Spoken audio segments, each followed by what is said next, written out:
Hello, everyone. Yes, the saga continues. Finally, I've gotten back to doing a YouTube video for all of you. Thank you very much for subscribing and taking the time to actually watch and comment. So, this is a building that I'm making for the new skirmish game Trench Crusade, and this was the proof of concept building. So, as you can see, definitely working with weathering and dirty down rust and oils, and it's just a proof of concept originally. So we started off with that. This was about earlier this year, I think I made this, if not late last year. And then I escalated. So as you can see, it got bigger fairly quickly. So the proof of concept was definitely a good thing to work through. And this one gave me a chance to work through the ideas I had, such as using dirty down rust and concrete to create a very weathered, battle damaged area that you would find on a battlefield in a pseudo post-apocalyptic religious war. I suppose the best way to put it, well, it's not pseudo, it's an actual post-apocalyptic religious war where demons exist. I don't think anybody has that much time other than in major cities to do the upkeep on buildings and such. So I wanted this building to look like it was some kind of bastion that had been taken and given back to the between the Christian forces and the forces of hell. And as you can see, it's got a whole bunch of texture, and I even used the rust. The good thing about dirty and rust is if you wet it, it'll run, and you create these great weathering techniques. And it's very simple, just to create something that looks like it's been lived in and that it's been left because nobody else has done anything about it. Like somebody tried to patch this up with barbed wire and then has just given up, And of course, all these bullet holes and stuff, they were done with a mixture of Agrax Earthshade and Typhus Corrosion. And you create these very nice, I've actually used it down here a bit, you can see on these metal panels and stuff on these bullet holes. I'll pick it up for you. You create these very cool looking patchiness, or not patchiness, wet spots, and puts in a bit of texture with the Typhus Corrosion. And of course you can see there's the verdigris kind of stuff there. That is actually the Games Workshop's one, so Nylok Oxide, actually, not verdigris. And I have a few bottles of it, so I sort of just been using it on and off. But I've actually been using makeup sponges, so you don't lather the whole thing in it. You just sort of put it on and then use the makeup sponge to sort of create these splotchy points. And then again, Dirty Down Rust came in and beat the living hell out of this stuff. And again, is less more with it? I think so. You can get away with having a lot of it and then a little of it, and then depending on every single panel you look at. The cool thing is that every single panel, you can tell a story. Like all these bullet holes, they tell a story of a fight, especially up here. I'll go across. You can see here, there has been some kind of fight. Someone has been up here during a gunfight, and or demons have taken pot shots at the cross, and they just couldn't hit it. And even though it's rusted, it still is there. It's still standing strong. Now, I'm not a religious person, but in a world where literally God, Jesus, and everything along those lines does exist, this would probably be a very powerful symbol. But as I said, this is sort of part 2. What I've been working on is part 3, which you're about to see right now. Ta-da! So what I've created is a modular style trench system. Just give me 1 second here to sit down again. So this system basically works like any normal trench system. You can make like walls or anything like that. There's lots of people who've done very similar things, but this one's just my version of it for trenches. Sorry about the light there. It's a sunny day and I didn't want to close up everything. So again, we're using the dirty down rust, using the nylock oxide and creating textures. The sandbags, whoop, let me back. The sandbags themselves, I would suggest you put them on when you do the weathering. Don't put them on and pre-paint them, as they tend to, as we look over here on the original, this is the original, if you leave them just as their normal sort of color and then coat them with washes, and so you don't undercoat them, you just hit them with a wash, they come up much better as they soak in all the dirt and grime. They don't end up looking like these sort of pillows, you know, that have been, put there.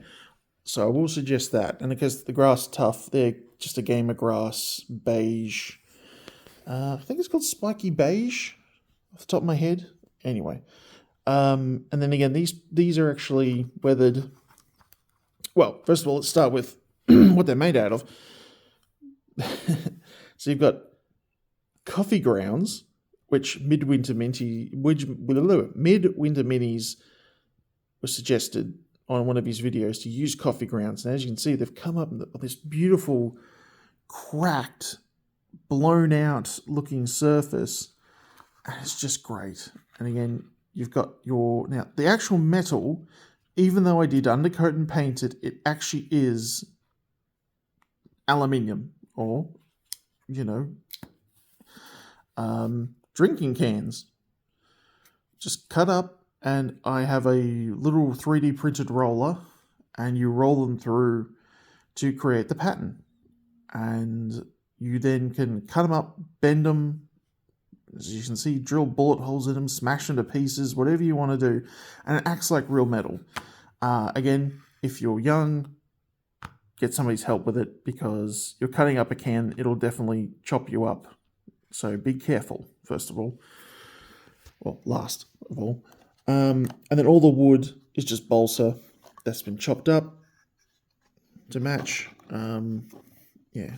And all these, again, were undercoated, zenithal highlighted, and then the top color was actually a really watered down wash of Gore-grunter fur, like really watered down to make it go further.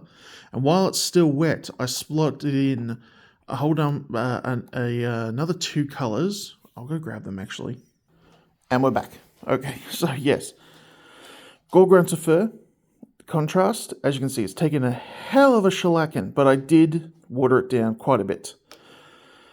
And while it's wet, you put Doomclaw brown, just all splotching it everywhere, and then quickly clean off the brush, and then Ergon flesh, and just splot it everywhere, here, there, and everywhere. Sorry, I'm out of breath. I'm running. I had to run and get these. Excuse me. And then afterwards, you let it dry, of course, and then a wash with not dirty down rust, AK Interactive dark, is it dark? Oh, I'll have to grab this now, sorry. It's dark mud. Not dirty down. Dark mud. Okay, so again, you thin it down with a bit of odorless thinners, and then you just give it a wash over everything. Excuse you. Karoo. Did you want a cameo, did you? There's your cameo. He's looking for the dog from the next door. So as you can see, everything got washed down in that. And then we went through the shading process. And of course, these crossing duck boards are definitely something I'll need to make more of. Although I have these ladders from Mordheim from my Mordheim terrain that I was making that definitely work just as well for this. And they also help to bridge the gaps between the posts as well. So they're quite good. Even this one that's slightly an odd shape can make a nice gap between them, or fill the gap between them. And I did some pictures before, and they're up on Instagram, so you can go see them. And I've got another one here. And easily, I'm just going to use a random miniature here. Easily a 32mm base mini can climb up everything. The only thing that's a bit of a wonkiness is the steepness of this. Made a bit too steep in these side parts, but that doesn't really matter. But anyway, yeah, that's about it. So I'm really happy with these. If anybody wants to see me actually make a decent tutorial video of me making one of these, I'm happy to do it, because I plan to make a couple more with some blown out buildings on it maybe, or something. Definitely a graveyard, as Trench Crusade has a whole bunch of it should have a whole bunch of graves and little headstones and things like that everywhere, and death markers and things like that. So I'm definitely going to do something like that. But I'm thoroughly happy with this. Oh, and the crater in this one. Ooh, I love it. It's, again, all of these are... I didn't actually show you underneath. Yeah, so you're going to see what Adam Savage... I've seen him talk about this, and I refer to as hiding the crimes. So everything looks great, but if you look underneath, you can see that it's just a bunch of layers of foam core. The sides are all bits and pieces, just stuck together around an organic looking shape, and everything is stuck together with just woodworker's glue, which I would suggest a certain woodworker's glue from Shelley's. This thing, I've used it a lot now, and it sticks rather well. So I'm quite surprised on how well it sticks. And again, all the side parts, all the metal and posts are stuck on with super glue. It does melt the foam core if it gets onto it, so you just have to be a little bit careful with it. But other than that, I'm super happy with these, and I want to make more of them. So do let me know if you want to see a tutorial of it, because I will do it for you. As there's 300 of you now, and you've been kind enough to subscribe, and I would like to show you how to make these, and I'll make it a bit more edited, and it won't be with me just waffling through. So I just want to say thank you very much for subscribing, and it really does mean the world to me. And for me, someone who has mental health issues and depression and anxiety, this is blowing me away that even the 300 of you are here.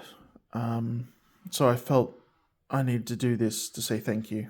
So thank you very much, and I hope you enjoy, and cheers.